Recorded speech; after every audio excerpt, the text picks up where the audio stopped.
Hello students, आज की class में हम प्रतिरोध को विस्तार से समझेंगे कि प्रतिरोध क्या है, इसका उपयोग कहाँ पर होता है।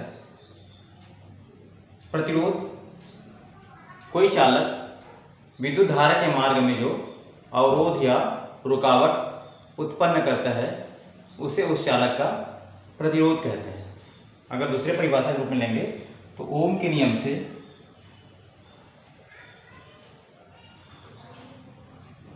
R इक्वल टू होता है V अपान I। V चालक के सिरों पर लगाया गया विभवांतर और I उस चालक में बहने वाली धारा है।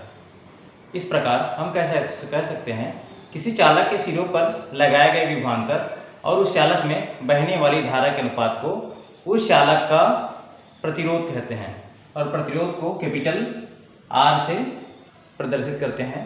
प्रतिरोध का मात्रक ओम होता है, जिसको इस प्रकार संकेत के रूप में हम दिखाते हैं और ओम कहकर पढ़ते हैं। प्रतिरोध का उपयोग हम इलेक्ट्रॉनिक उपकरणों में करते हैं। वोल्टेज या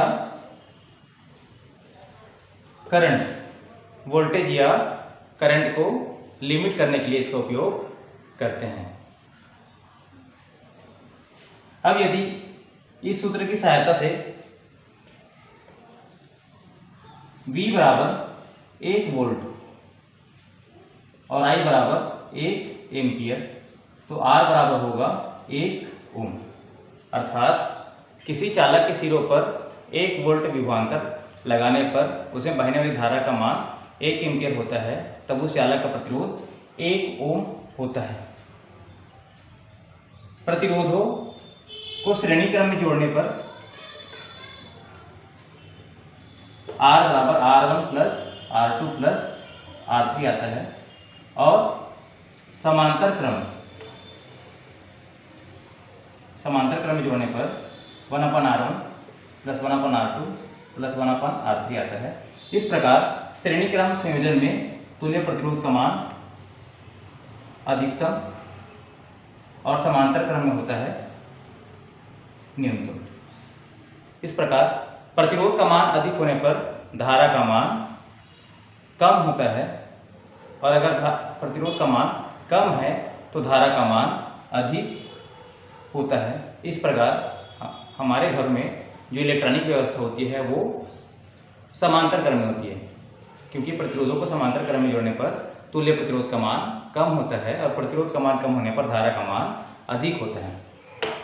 अब आगे देखेंगे प्रतिरोध कौन कौन से कारक पर निर्भर करता है। पहला, किसी चालक का प्रतिरोध उस चालक तार की लंबाई के अनुक्रमानुपाती होता है, अर्थात R इक्वल टू होगा L। यदि लंबाई को बढ़ा देते हैं तो उस चालक का प्रतिरोध भी बढ़ जाता है और अगर लंबाई को कम कर देंगे तो चालक का प्रतिरोध कम हो जाएगा। दूसरा, चालक के अनुप्रस्थ काट के क्षेत्रफल पर,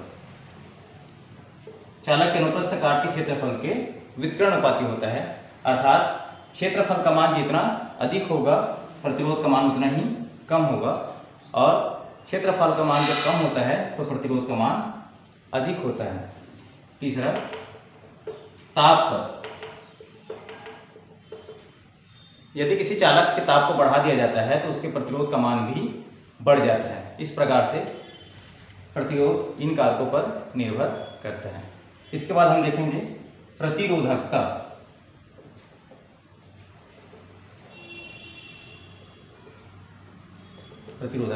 तो पहले हम पढ़ चुके हैं कि किसी चालक का प्रतिरोध उसके लंबाई के अनुक्रमानुपाती होता है। दूसरा, उसके क्षेत्रफल के विकर्णानुपाती होता है।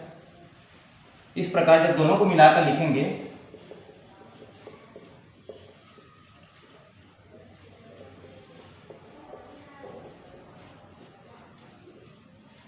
तो R विकर्णानुपाती होगा L अपान ए, तो R बराबर आएगा रो L अपान ए।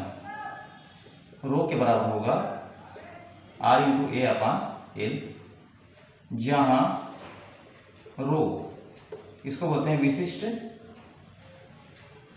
प्रतिरोध या प्रतिरोधकता। रो को किसी चालक का विशिष्ट प्रतिरोध या प्रतिरोधकता कहते हैं। इस सूत्र में